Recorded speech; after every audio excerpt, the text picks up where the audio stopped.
Lighting in trains is something which has been around since the very beginning, but it's often not represented in model form.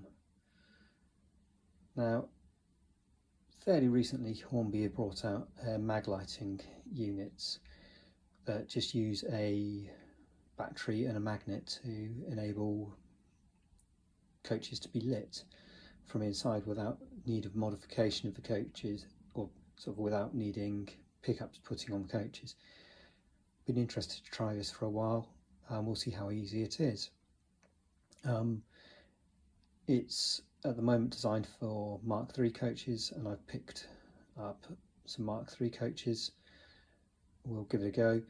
I do believe that some Mark III coaches have got a battery accessible box in the base, so we will see if that's usable as well.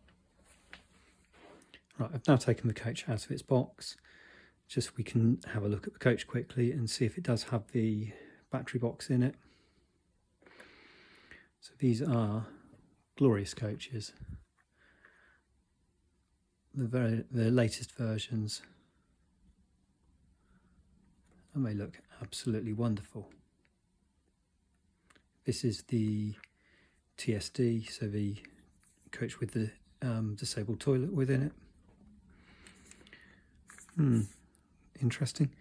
This one obviously does not have a battery box in it. It would normally be in this area just here. That's a bit of a shame. We shall have to see if that's the same with other Mark IIIs for GWR. Now, to open up these coaches, it is a case of getting a thumbnail in and just pulling gently, and they unclip. So they're really easy to unclip and come apart. I've also seen in some of the ones with batteries in, that there is a runner that goes end to end, but that appears not to be the case in these ones. I'm guessing some have newer tooling, some have older toolings, and this one is obviously a slightly older version. One thing I notice about this is that it's got a good self-coloured seating, but the seating within the GWR coaches of this era, it's got green tops, but the rest of the seats are a dark grey and the backs of the seats are a light grey. So possibly some painting to come at some point, just to make it look better, because if there's lighting in, obviously that will be visible. Also be needing to put some passengers in there at some point. Just put that down. Now let's open up the box for the lights. Again, unopened. So we'll see what's in this box.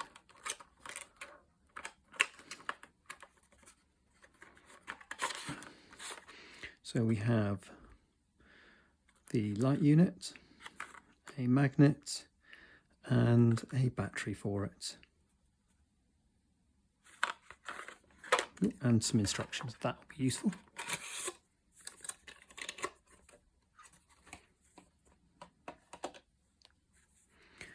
Right, the instructions, let's have a look at those. As it says, take the coach off. Oh, that's interesting. That shows it with the strip in there as well, doesn't it?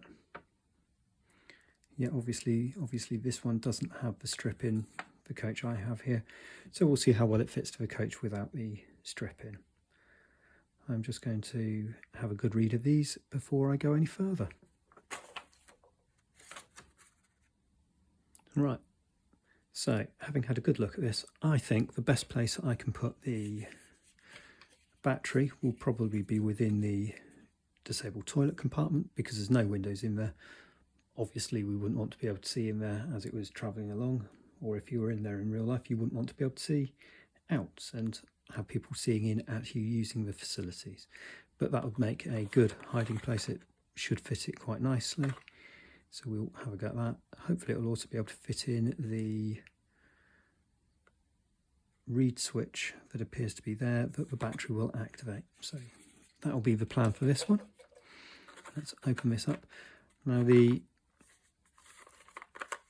instructions say that the packet is, or not the packet, the switch and the unit that's got self-adhesive strip on. It does look like that's the case.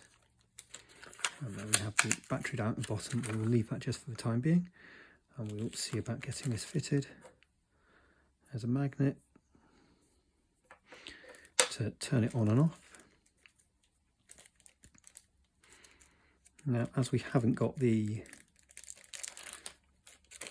strip in that the instructions suggest there should be, what we'll do, we'll just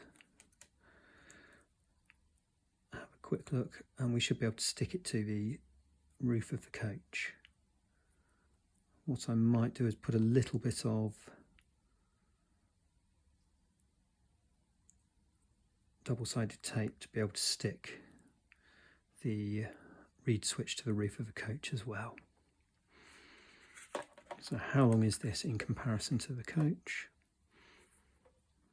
That'll fit most of the way along, so that'll fit there really rather nicely, won't it? And that can then be stuck slightly out the way. Should provide a good lighting throughout.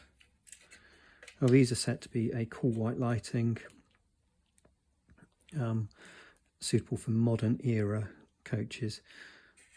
If you wanted the older era, hopefully at some point Hornby will bring out a more tungsten or yellowy light than we have here. And just turn that around.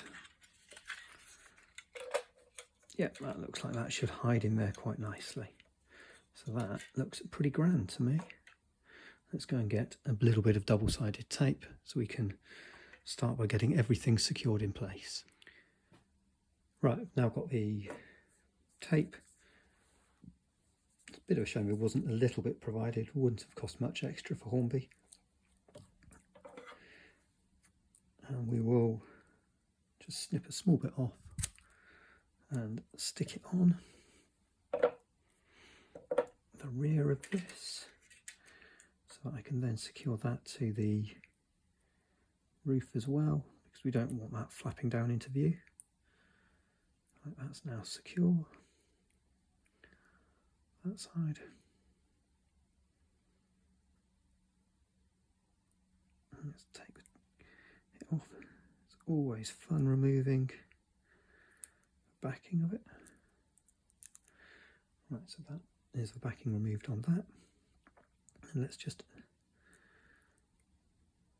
get the backing removed off this as well. Let's just do part of the backing for now. So I'll start by just fixing that nicely in place. That's in place. Yeah, it's not sticking well, that is it? I guess because it's a curved roof, that makes it more awkward.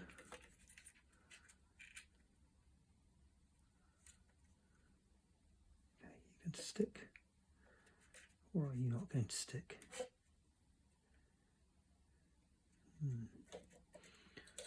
Well, let's get this in.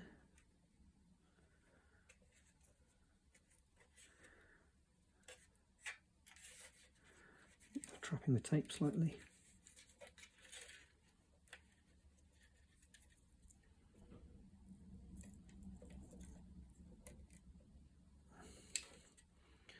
Okay, we've managed to get that a little bit unbalanced. I wonder if it's removable or whether it's a really sticky fit. We might be able to move it along slightly, get a slightly better location,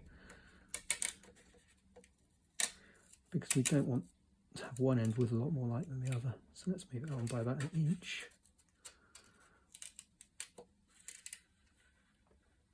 Let's try that. Okay, that looks a little bit more balanced.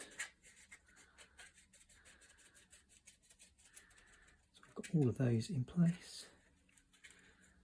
And then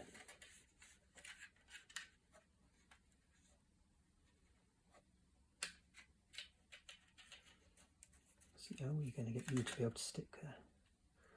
No, that's a problem, isn't it? Because the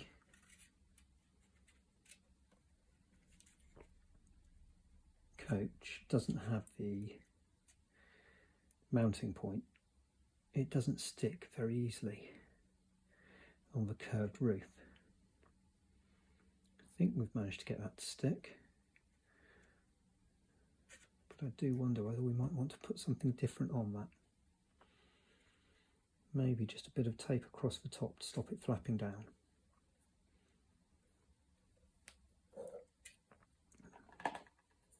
Yeah, because that's just lifting and we don't want that to be lifting.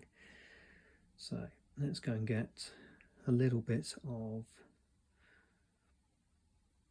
masking tape, I think, and we'll try that and see if that will work better. Right, I've gone and found some masking tape. What I have done is just coloured a little bit of it in to help disguise the sort of tape colour, because a bright white on a green roof isn't going to look great.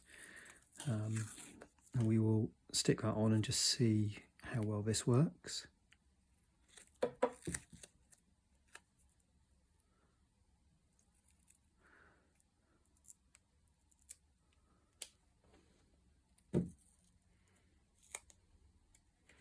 Because once it's in place, it shouldn't need to be moved. Okay.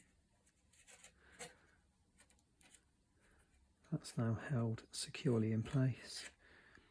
The colour, actually, that's quite a pleasing match. That's a real fluke. Right, let us go to the next bit and we'll get the battery, slide it in. Wonder which way up. Negative, positive. Let's put it the other way then. Okay, so that is the battery. It says I should just need to put that. Well, that works, doesn't it? That works nice and simply. Close. So if you had a fiddle yard, you could potentially mount this on one side of the battery, oh sorry, one side of the exit of the fiddle yard, and if you were to get hold of another magnet, put it on the other, and as the coaches come in and out, they will turn the lights on or off as required. That could be quite handy. Right, let us see about getting this all placed neatly into here. Yeah, that looks like that will fit really quite well.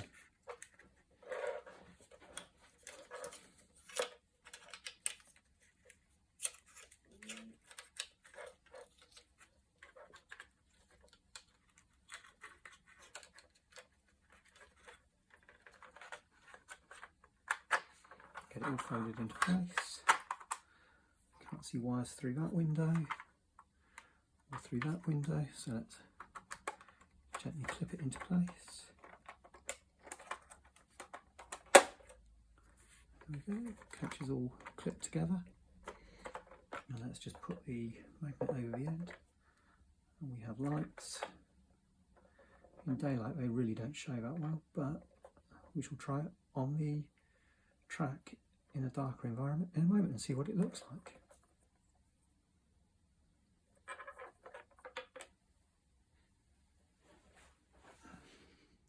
So we're now at the track and the coach is in a slightly darker environment. As you can see here, we can see inside the coach, but it's quite indistinct what we're looking at inside. If we put the magnet over the top, the light comes on and we can suddenly see fully inside the coach, just as we would in real life at night. I have to say I'm impressed with the ease of fit of these. That's taken me somewhere between 10 and 15 minutes to fit it. It's my first attempt at ever fitting one of these. It was the first time I'd ever taken it out of the box to have a look at what was there. If I fit more in future, I think I can do them a lot quicker. I'd know I would need to have some masking tape at hand, but it really isn't a problem to get it done. I hope you've enjoyed watching this, and I hope that you are possibly inspired to try converting some of your own coaches to see just what effect it makes for you. Thank you very much for watching.